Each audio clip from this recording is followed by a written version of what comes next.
पहले तो मैं E24 चैनल वालों का धन्यवाद करता हूँ जिन्होंने मुझे याद किया। मेरा गांव बड़ा मशहूर गांव है, ज़िला शेखुपुरा के पास जंडियाला शेर खां। शेखुपुरा का नाम शहजादा सलीम था, उसको शेखू कहा जाता था। तो शेखू वहाँ सलीम साहब अपना शिकार खेला करते थे और उनके सिपा सलार थे शेर खां, तो वो जंडियाला में रहते थे, तो उसका नाम जंडियाला शेर खां बन गया। मशहूर क्यों हुआ कि हीर रांझा वाले Heer the longest poem about love के लिखने वाले वारिस शाह हमारे घर से 2 घर दूर थे। कुछ मिलने वाले आ गए, कहने लगे गोस्वामी साहब, आपको अभिमान नहीं होता कि आपके बेटे ने ये लिखा है? ये तो लिखा तो क्या हुआ, वारिस शाह के गांव का है, ये लिखना तो इसके हाथ का, वहाँ के बच्चे लिख सकते हैं। मैं 2 लक्ष्य लेके बम्बई आया था कि एक हीरो बनना है और 3 लाख रुपया कमाना है। 1 लाख माता पिता के लिए, 1 लाख भाई बहनों के लिए, 1 लाख अपने लिए। 1956 में ये 3 लाख बहुत बड़ी रकम थी। तो जब वो 3 लाख हो गए थे, फिर मैंने किसी की सुनी नहीं, ना घर वालों की ना बाहर वालों की। फिर मैंने वही खेल खेला जो मेरा मन चाहता था। मैंने दिमाग से काम नहीं लिया। अगर लिखा भी है तो दिल से लिखा है। फिल्म बनाई, अच्छी बनी बुरी बनी, वो दिल से बनी। अच्छी है तो मेरी है, बुरी है तो मेरी है। लेकिन कोई मेरे काम पे उंगली नहीं उठा सकता कि इसने फलाने विदेशी फिल्म से, फलाने नावल से कहानी चोरी की है, ये शॉट इसने यहाँ से चुराया है, ये संगीत यहाँ लिया है। किसी माई के लाल में हिम्मत नहीं जो मनोज कुमार के काम पे उंगली उठा सके। हरिकृष्ण गोस्वामी बचपन से कीड़ा आ गया था कि फिल्म में काम करना है। 12 साल की उम्र में एक फिल्म देखी जिसमें हीरो का नाम मनोज था। मनोज नॉर्थ इंडियन में नाम होता ही नहीं था। मुझे अच्छा नया नाम लगा। मैंने कहा साला हीरो बनेंगे तो नाम मनोज कुमार रखेंगे। तो बम्बई आने का सौभाग्य हुआ। स्टूडियो से स्टूडियो तक घूमे। हालांकि मेरे चाचा और चाची यहीं थे, हमारी जॉइंट हिंदू फैमिली है, लेकिन खाने पीने की दिक्कत नहीं। लेकिन कहीं स्टूडियो में चक्कर लगाते, कहीं ये भी हो गया कि रेलवे स्टेशन पे सोना पड़ा, ईरानी होटल में सोना पड़ा, लॉन्ड्री में सोना पड़ा। तो स्ट्रगल तो पूरी हुई। फिर काम मिलना शुरू हुआ तो 3 लाख पूरे हो गए। शहीद मेरी फिल्म नहीं थी, शहीद केवल कश्यप साहब की फिल्म थी और वो मेरे बड़े अजीज, बड़े पक्के दोस्त हैं।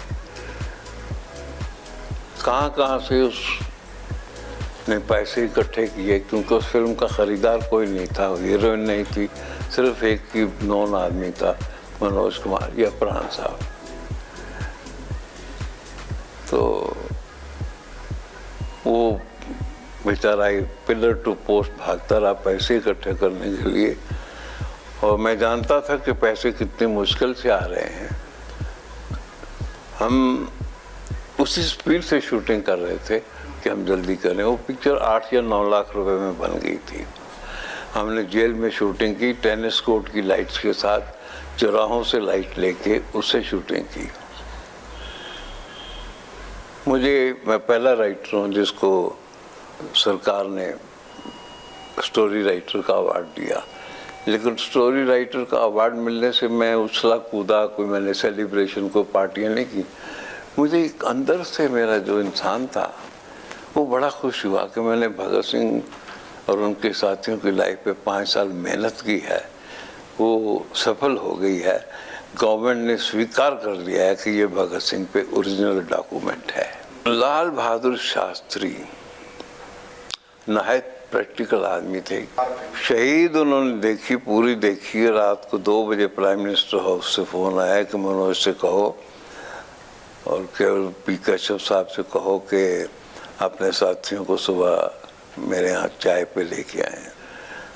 उन्होंने बड़ी नम्रता से कहा, देखो बेटे, पहले शाबाश दी, पीठ थपथपाई कि ऐसी फिल्म में बननी चाहिए।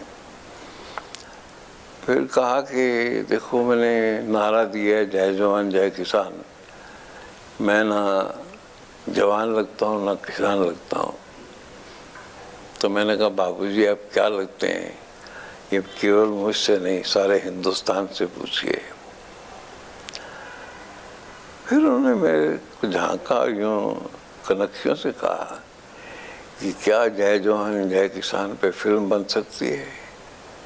मैं बेसाख्ता उनके मैंने पाँव छू लिए। मैंने कहा बाबूजी आशीर्वाद दीजिए। और मैं ट्रेन से वापस आया। उपकार की कहानी लिखी गई थी, ये प्रेरणा थी उनकी।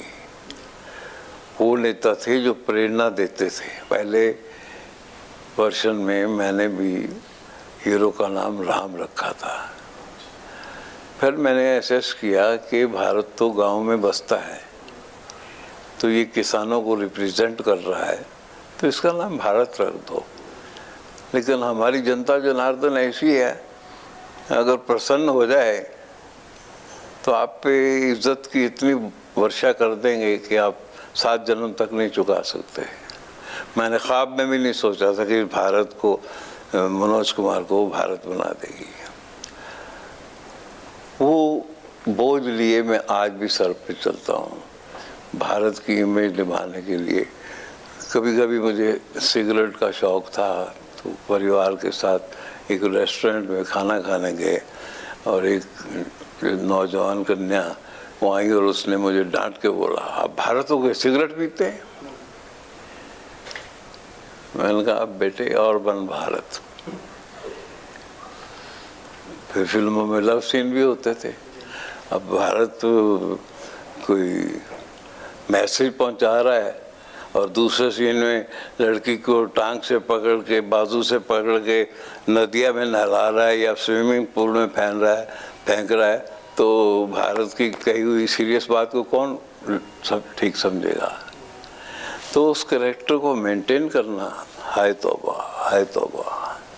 मैं आज भी फिल्में देखता हूँ, चाहे घर में डीवीडी से देखूँ या सिनेमा हॉल में, तो मुझे कोई फिल्म बुरी नहीं लगती, क्योंकि मैं क्रिटिक बन के नहीं जाता। मुझे किसी में अच्छी लाइटिंग मिल जाती है, कहीं अच्छी एडिटिंग मिल जाती है, कहीं अच्छा बैकग्राउंड मिल जाता है, तो मैं उस फिल्म में से गुण चुनने जाता हूँ। मैं कोई वो नहीं जो स्टार देते हैं ना। I am a student of cinema.